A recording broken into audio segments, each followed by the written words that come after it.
Radio Mystery Theater presents...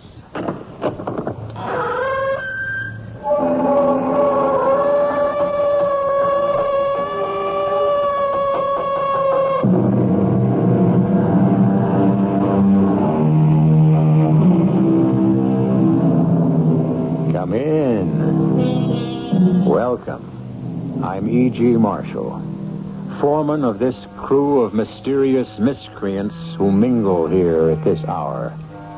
It was King Alfonso X of Spain who modestly remarked, "Had I been present at the creation, I would have given some useful hints for the better ordering of the universe." I'm sure that many of us feel, with all due respect and in all modesty, that we too might have made some helpful suggestions of our own.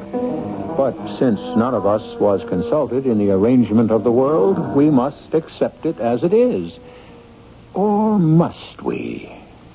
Shall I help you upstairs with your luggage? No, you do have luggage. Oh, my luggage? It's outside. Somewhere. In the street? Somewhere in the United States. I lost it. Well, the fact is, the bus lost it. Well, how could a bus lose luggage? I don't know. It was placed on the bus when I got on. It was missing when I got off. Or perhaps it was removed by mistake at another stop. The bus made no other stops. Another passenger might have taken it by mistake. I was the only passenger. No. The bus lost my luggage. We simply have to accept that.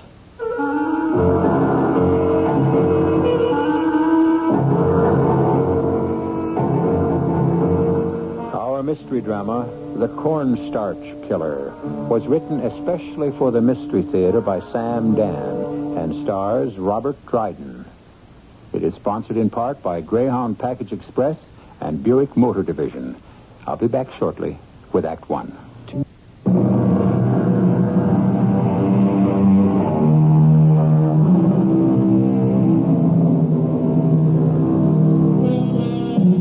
The boarding house has become a most familiar literary locale, and it is almost always, presided over by a landlady.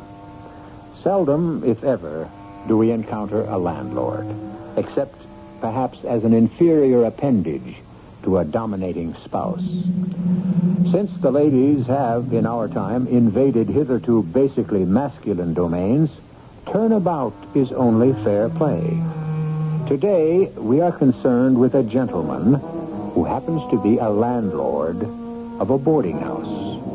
Turn with us now to the first page in the Journal of Dennis Truffle.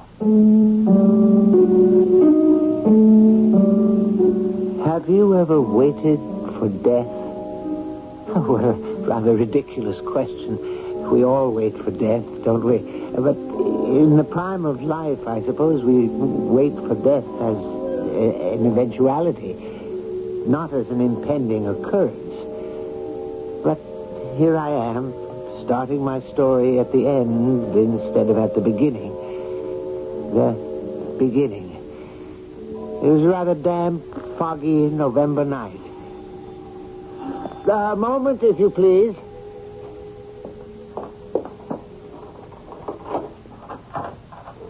Well, good evening.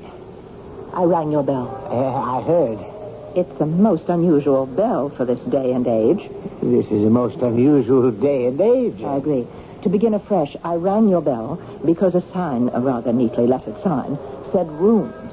Do you like the sign, then? I wonder if I might speak with the landlady. Oh, I'm sorry, we don't have one. Will the landlord do? I'm flexible. Oh, won't you come in? Mr. Dennis Truffle, at your command. I am Miss Menhaden. Maud Menhaden. Menhaden?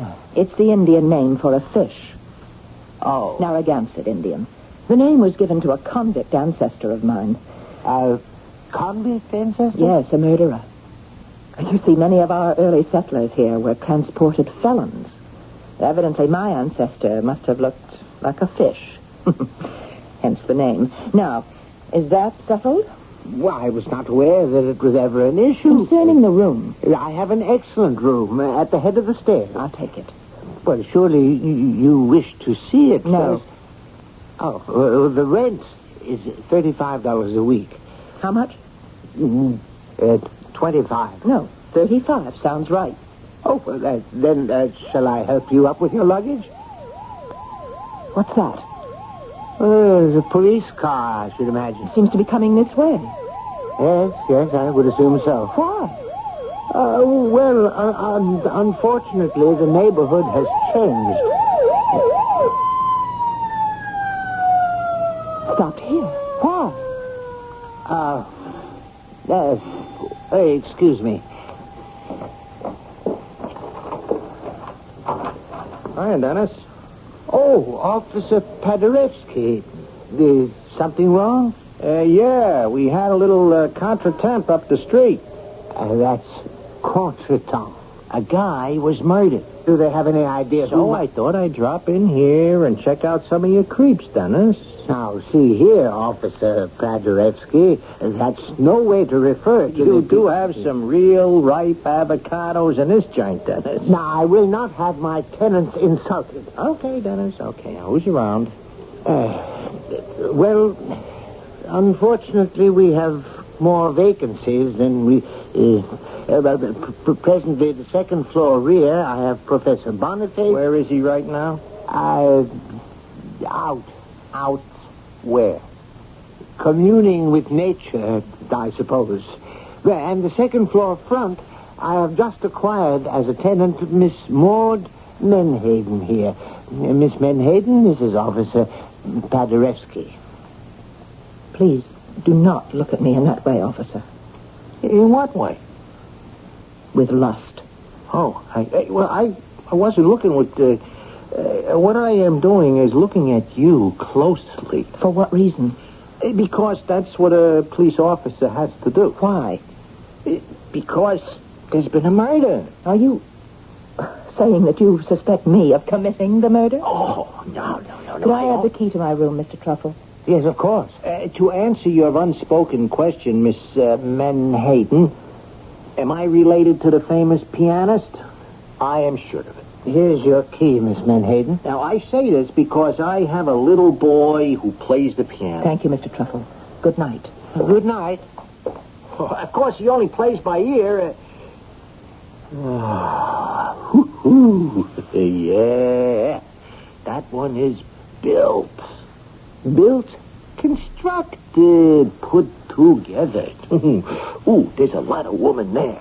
She does seem to be of generous proportions. Hey, what's she doing in a joint like this? Well, I assume she requires refined surroundings. Sure. Well, Dennis, keep me posted, huh? Yeah, I gotta hustle around, see if I can't catch that killer. Who was the victim? Oh, guy was the manager at the bus depot. You're just up the block. He was on his way home from work. And it happened a half hour ago, you say? Uh-huh. A half hour ago, I was in my sitting room with Chapman's Homer. Oh, come on, Dennis.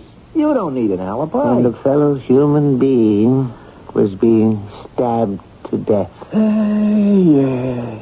Hey, hold on, Dennis. Huh? All I told you was a guy was murdered. How did you know he was stabbed? But if it happened just up the block and the killer had used a gun, then I would have heard the shot, I dare say. Yeah. Good thinking, Dennis. See you around. How did I know the victim had been stabbed? My quick, glib explanation to Officer Paderewski may have sounded convincing, but the fact is, it wasn't true. It's just that the moment I heard of the killing, instinctively, I knew it had to be a stabbing. Why? Tonight, for the first time, I'm aware of a kind of lightness, a kind of incisive understanding, a sharpness in my brain. I can't analyze it. It seemed to enter my mind when Miss Menhaden entered the house. Oh, Miss Menhaden, that reminds me. She had gone upstairs without her luggage.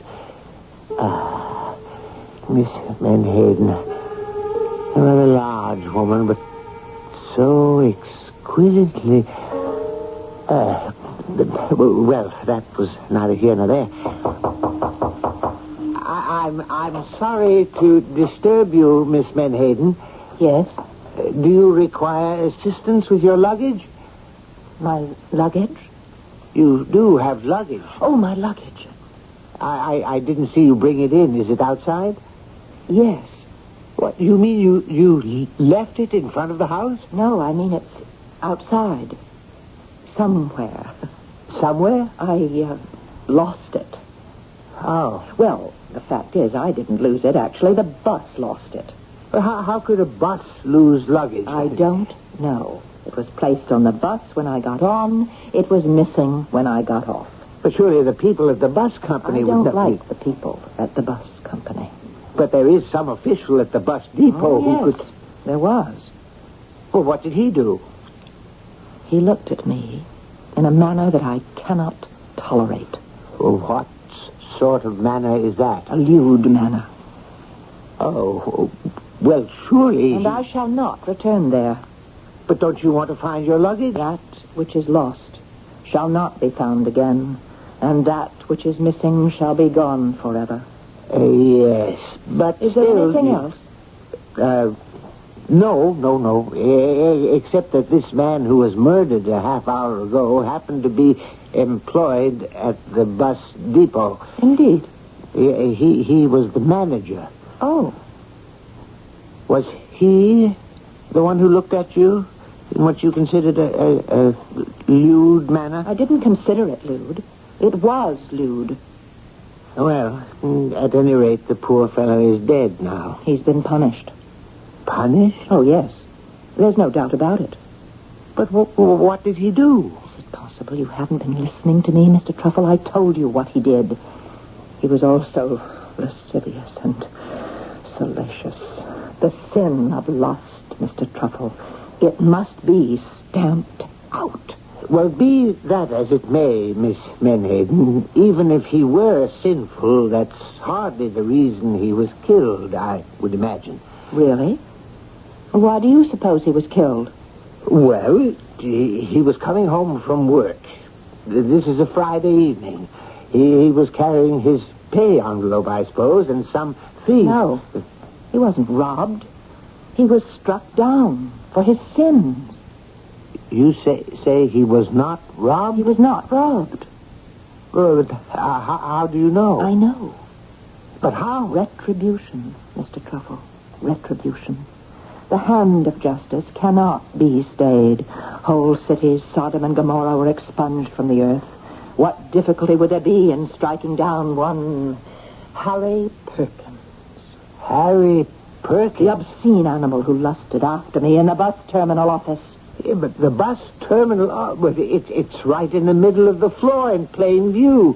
What could he have possibly been able to... I could read his thoughts. Well, There's a poem which I shall send to his widow. Perhaps she will see fit to make it his epitaph.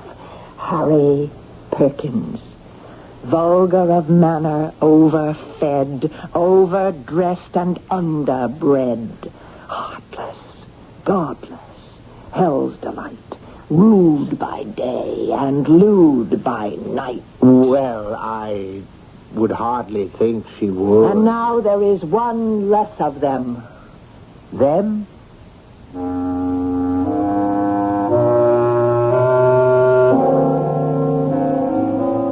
It takes all kinds, as they say, and we seem to have a special kind right here in Dennis Truffle's boarding house.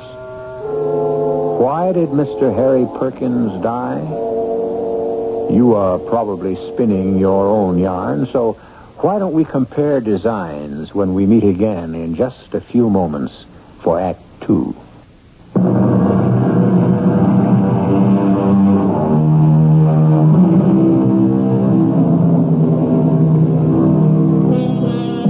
The French, as you know, during the 1930s, constructed a system of fortifications called the Maginot Line. This was considered an impregnable defense against invasion. We mention this because into the boarding house of Mr. Dennis Truffle has come a Miss Maud Menhaden, a lady whose defense of her virtue is also seemingly formidable. We read further from the journal of Dennis Truffle. Before I continue, I must digress briefly for a point of personal information. Since I have never actively courted a member of the fair sex, certain coarse and unkind people have seen fit to question, as it were, my inclinations. I shall not dignify this slander by rebuttal. I was taught by Dad and Mother to venerate. The verb itself is the Latin root for love. To venerate the feminine sex. And to look at woman as a temple of virtue who contains within herself... well, no matter. It is merely that I have never met until tonight, until Miss Menhaden entered my house and therefore my life... Oh, what am I saying? Well, Miss Menhaden frightens me. What did she say? That Mr. Harry Perkins was not killed by a thief? Is it true? I must find out. Hey, Dennis, what are you doing out this hour? What am I doing? Well, this ain't exactly the kind of neighborhood to take a constitutional. Well, I thought I would... Besides, I thought, what with that dame... Dame? You're the cagey one, Dennis. I don't know what you're talking about, Officer Paderewski. That luscious dame. That is no way to refer to Miss Menhaden. Why? Is it a lie? Well, tell me, Officer Paderewski, this man who was killed up the street, this Mr. Perkins, the manager at the bus depot. Yeah? Why was he killed? Why? Or was it a robbery? Why do you think it was a robbery? Well, it must have been. Friday night, payday. Let me tell you why it wasn't a robbery, Dennis. Because his wallet was in his pocket, his ring was on his finger, his watch was on his wrist. Oh. And he was stabbed? Yes, stabbed in the back. The back? A nice, clean little wound. But it did the job. And the killer left no clue behind at all? Not a thing. Then you're completely in the dark. There's one little item. Nobody can figure out what it means. The dead man had a kind of white smudge just above his chin. What kind of smudge? I told you, a kind of white smudge. What was the smudge made of? If I told you, you'd be even more confused than I am. Cornstarch. Cornstarch? Figure it out. What was he doing with a cornstarch smudge across his face? Cornstarch. Well, what are we going to do, huh? Stand around here all night saying cornstarch? Look, why didn't you go back to the house where it's nice and warm and cozy, and there's this Miss Menhaden? So, she was right. It wasn't a robbery after all. He was murdered for another reason. What other reason? Who had come up behind him and stabbed poor Mr. Perkins in the back? Is it possible he had been punished? Why had she been so sure? And the cornstarch. What did the cornstarch mean? It was too much. I went back home and brewed myself a nice hot cup of tea. Mr. Truffle. You startled me. I'm sorry. I was very deep in my thoughts. I'm sorry to invade the privacy of your kitchen. Any time, Miss Menhaden. Will you join me in a cup of tea? You are a very unusual person, Mr. Truffle. Oh, well... You're a man of the highest sensibilities and finest personal character. Well, you have a reverence and a respect for womanhood. You are completely free from sin. As I hope to be one day. One day? Yes, I must continue to fight temptation constantly. But surely, Miss Menhaden, love between men and women Is filled with traps and pitfalls, snares set by Satan, and furthermore this lust, this love, this carnal knowing. Oh, I must not bore you with a recital of my innermost feelings. Oh, no, please, Miss Menhaden, feel free. Yes, Mr. Truffle, you are a fine human being. One of the very few, perhaps. The only one who deserves to be saved, and I shall do my utmost to save you. Oh, well, I certainly appreciate I anything. came down here for a purpose. Do you have any cornstarch? Cornstarch? Cornstarch. Ordinary, everyday cornstarch. Of course, I realize cornstarch has become old-fashioned in this so-called improved world we are afflicted with. Well, I have a box right here. Here, take it. Oh, I just need a little. Use as much as you like and return the rest. Well, thank you, Mr. Truffle. No, don't return it. I rarely, if ever, use it. Cornstarch has an almost infinite variety of uses. For example, do you know what I use it for? No. Well, you may find this somewhat difficult to believe, but at one time... Dennis, old pal, old chap, old buddy. Let's have a little drink. Professor, Come on, Dennis, baby. You got the bottle underneath the sink. Now, Professor, you had too much. Sure, but it's no good if you don't have too much. Ain't that so, baby? I beg your... Miss Menhaden, may I present Professor Wilbur? not. Oh, what bitter. Professor Boniface is your fellow boarder. This hulk, this carrion, look at yourself. A corrupted container of lust and sin. Is that bad? You will be struck down in the midst of your obscene revelings. Professor, you look tired. It's time you got to bed. That's right, Dennis, old boy. Time for bed. What do you say, sweetie? You have chosen licentiousness. You have chosen to revel in the depravity of the flesh. What is she carrying on about? Now, Professor, you are being rather forward. Ah, so what? A little lovin' never killed anybody. Take heed. A little loving may very well kill you. Good night, Mr. Truffle. Good night, Miss Menhaden. Good night, honey. Now, really, Professor, she was highly insulted. Ah, what do you know about it, Dennis? I know that Miss Menhaden is a highly moral... Miss Menhaden is a woman, and you never insult any woman by praising her. Must you be so indelicate? Oh, what can I do, Dennis? It's the law of human nature.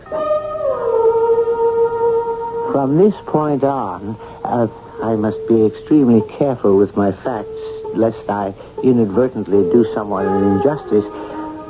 I permitted Professor Boniface to wheedle several drinks of a rather strong spirituous liquor which I keep about the premises, purely for medicinal purposes. The result was he passed out. I then assisted him up to his room, where I deposited him safely onto his bed. On the way back downstairs, I passed by Miss Menhaden's door. I paused for a moment. I was about to knock, to inquire if she was all right, when it seemed to me I heard a rather strange noise. What could it be? And then I remembered where I had heard such a sound before. It was a knife being sharpened on a whetstone, a smooth, marble-like stone. I remember it was the sound made by Dad as he sharpened his razor. The sound one makes when one carefully and patiently puts a fine cutting edge on a delicate steel blade. But, of course, it may have been nothing of the sort. Which brings me to the next evening. Well, Professor, how are you this evening? Whatever happened to Helen of Troy?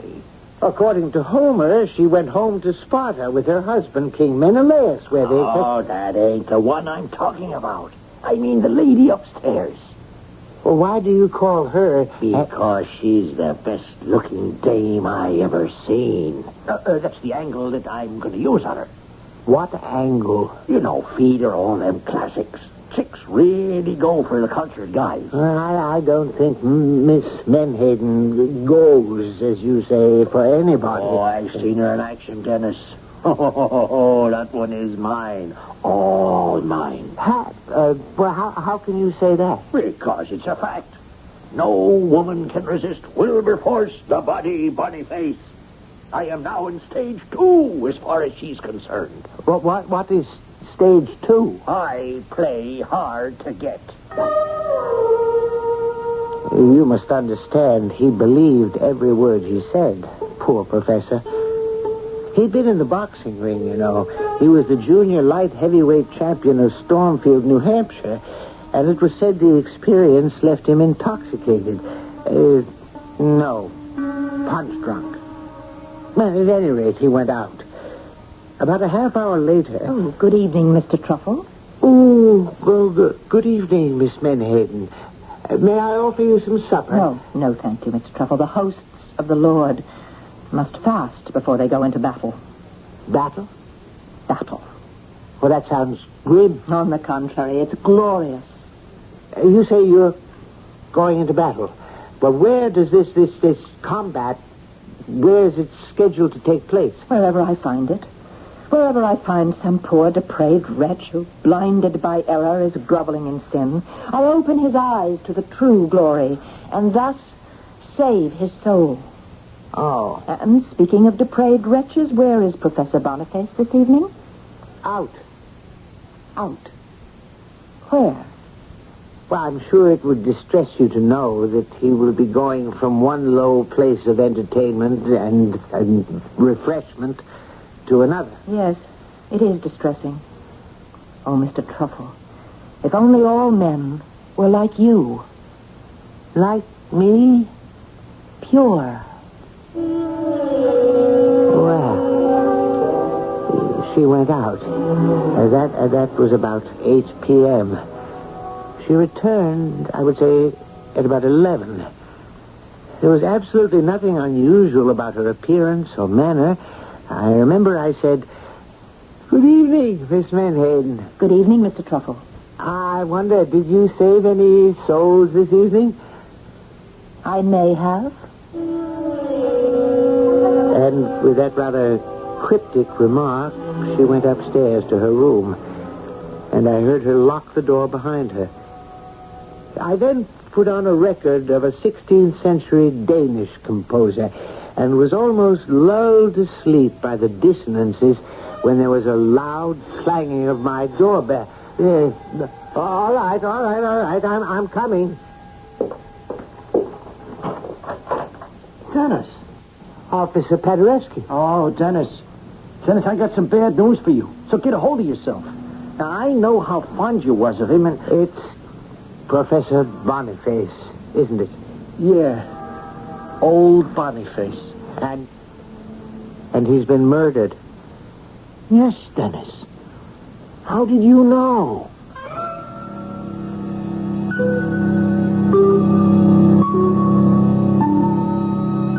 How did he know? We all knew, didn't we? We knew that Professor Boniface was not long for this world. And we could tell by the way Miss Menhaden was carrying on that she was the one who would dispatch him on his journey to eternity. But is this a fair assumption? After all, whatever happened to that good old American dictum, a person is presumed innocent until proven guilty? What actual proof do we have? We may or may not have some when I return with Act 3.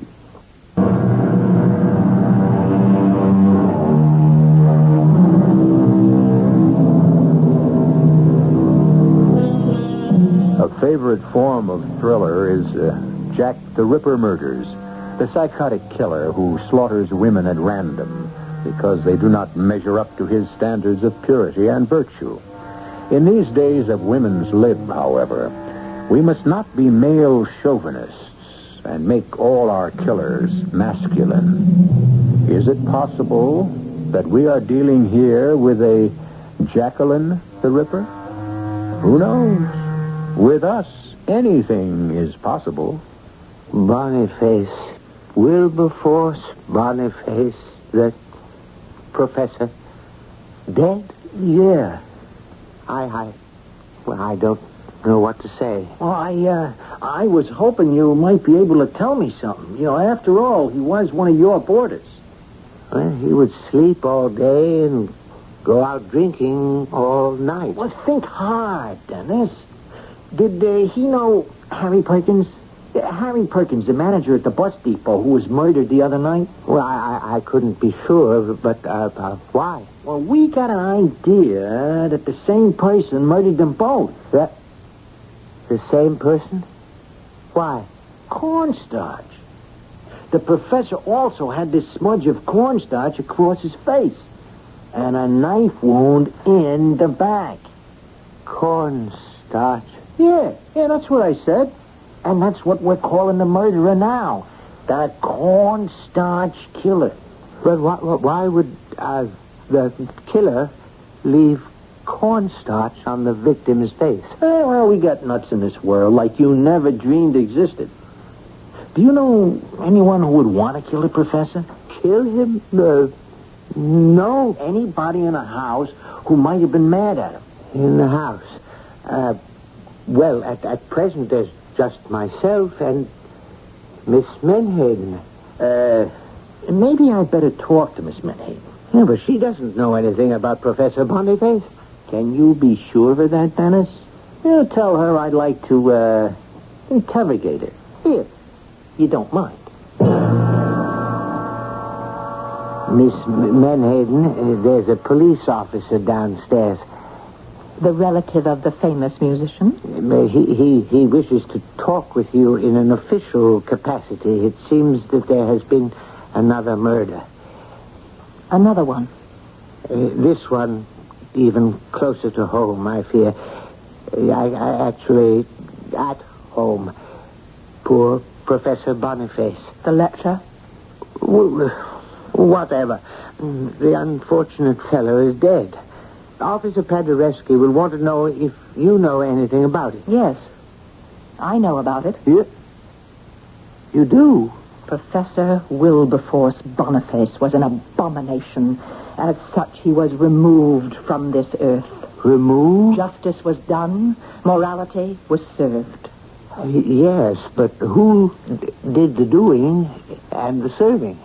I know that he was struck down because his time had come. Well, yes, I can understand that point of view, but the police might press you for specifics. Why? Well, if you say you know who killed poor Professor Boniface, he will automatically ask, who? Who? I should think anyone knows who. The avenging angel. The avenging angel. Yes, and now there's one less of them. Them? And she wouldn't say another word. I ushered her downstairs to Officer Paderewski. I am ashamed to say that he was merely using the murder as a pretext for having a conversation with her. Do you go out very much, Miss Menhaden? Out? Oh, for a little fun. Fun? Laugh. What is it you're trying to say to me, officer? Well, I was wondering if some night we could... Officer, I dislike the way you look at me.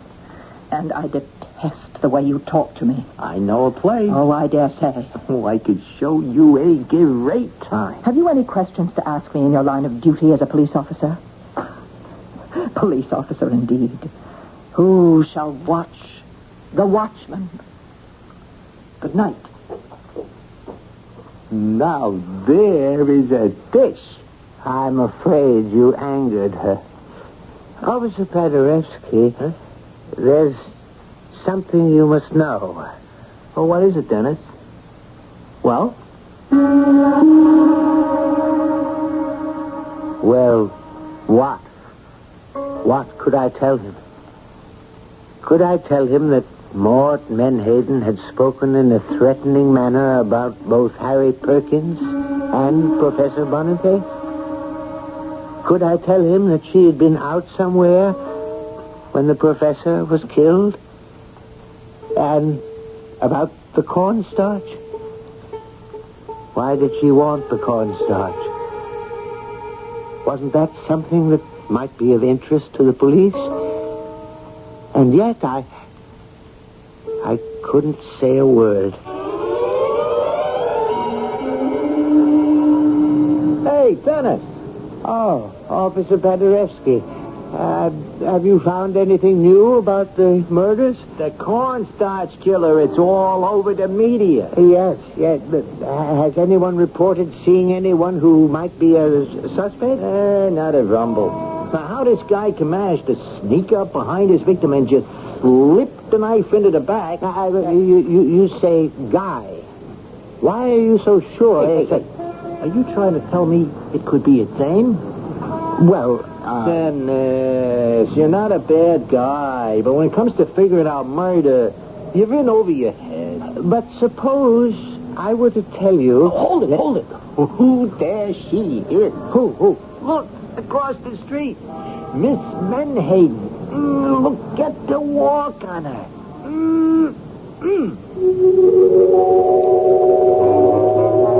And at that moment, I saw her. I saw Maud Menhaden for the first time. It was a flash of revelation. I saw her as the most beautiful and desirable woman in the world. How could she be a killer? And even if she is, which is a ridiculous assumption, how can you lose her? I ran home as quickly as I could. I listened. I could hear her upstairs in her room. Oh, my darling Maud. I was about to knock on her door and make my impassioned declaration of love when I heard the sound. Was it my imagination? Was she sharpening a knife? What could I do? I went back to my sitting room to think. I turned on the radio. There was a program of 8th century Albanian folk music. It put me to sleep. I woke. It must have been hours later. The radio was still on. And now, the news headline on the hour. The notorious cornstarch killer has struck again. No. Another victim, this time an officer of the law. Patrolman Rutherford Hayes Paderewski, killed while walking his beat, stabbed in the back. And as a signature, a smudge of cornstarch across his cheek. More details as they come in. Now we return to... I waited for Miss Menhaden to come home. And finally I heard the front door open and close, and her footsteps in the hallway. Miss Menhaden. Oh, good evening. Are you all right? Of course. Why do you ask? Well, you know there was another murder. Another murder. Officer Paderewski. The police say it was by the same person. Do they? He was stabbed in the back. And the usual signature, the cornstarch, was smudged on his face. Well, that's one less of them. Them? If you'll excuse me. Miss Menhaden, you remember you borrowed the cornstarch? Yes. Oh, shall I return it? Oh, no. You were about to tell me what you used it for? Face powder. Face powder? Well, of course. At one time, ladies only used cornstarch or rice powder. Well, why would you want to use anything at all? You're beautiful. What are you saying? Desirable. Mr. Truffle, do not look at me like that. Not you. Your face, your body. I see lust in your eyes. Don't look at me. Dearest Maud. Oh, lewd, lascivious fool. She ran upstairs to her room and slammed the door. I knew now how 3 men had died. She did not sneak up behind them. No. She approached them slowly, with her mouth parted in a slow smile, her eyes shining with promise. And she embraced them, which is how the cornstarch powder rubbed off on their faces. And as she kissed them passionately, she deftly inserted the knife into their backs where it quickly found a home in their hearts. I sat in my chair and I listened. Did I hear the sound of the knife being sharpened again? And now the door is opening upstairs. And I hear steps approaching. Yes. I see her. She's coming down to me. And her hair, her beautiful golden hair, has fallen across her shoulders. And her face has a smile. A tender smile of invitation. And there's a light that seems to be smoldering in her eyes. And she's wearing a robe, but cannot conceal, nor does she mean it to conceal, the soft, beautiful curves of her body. As she's coming closer. Kiss me, Dennis. Kiss me, Dennis, darling. Shall I let her place her arms around me, or shall I stop her? Shall I demand to see if she holds a knife in the sleeve of her robe? Kiss me, Dennis, darling, kiss me. Is this how she approached the others? Is this what she said to each of them before she killed them? Dennis, I love you. How do I know she killed anybody? I want you now, Dennis. Now. Yes, now. Right now. I cannot destroy the magic of this moment. I must take her in my arms now. I can't help myself. I must take her in my arms.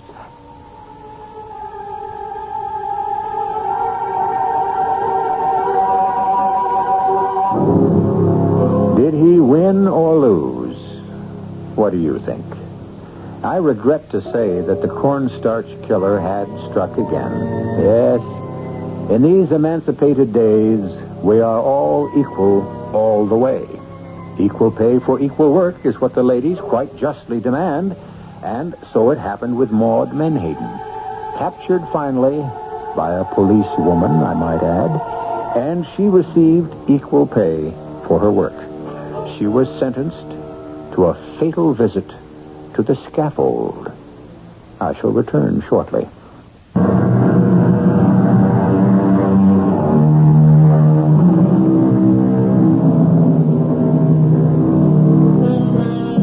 Our friend Dennis Truffle died in the violence of passion. And yet, he probably died happy in the arms of the woman he loved.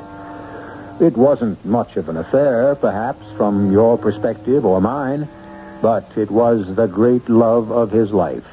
And if it was of only momentary duration, well, who is to say longevity is always for the best in these matters? After all, you will admit he didn't have time to grow tired of her. Our cast included Robert Dryden, Marion Selders, and Earl Hammond. The entire production was under the direction of Hyman Brown. And now, a preview of our next tale. Hello? Al? Oh, I just thought you'd like to know the grand jury handed down indictments against your clients, Dr. Grant and Ms. Stafford. I'm just having warrants issued against them both for first-degree murder and conspiracy to commit murder. Now, you know that's going to be a waste of time, Al. You don't say. I just did. Ballistics showed that Mrs. Grant was killed with a bullet from a gun other than the one on the scene of the crime. That gun has disappeared, Al. Without it, you have no case. You wouldn't want to bet on that, would you? I'm not a betting man. It's just as well. I've got a nice little surprise to spring on you just for once. See you in court. Al? What's he got, J.C.? Search me. I'm more worried about what I may have got. What? Like they say, a bull by the tail. Radio Mystery Theater was sponsored in part by Allied Van Lines and your nearby Goodyear Auto Service Center. This is E.G. Marshall inviting you to return to our Mystery Theater for another adventure in the macabre. Until next time, pleasant dreams.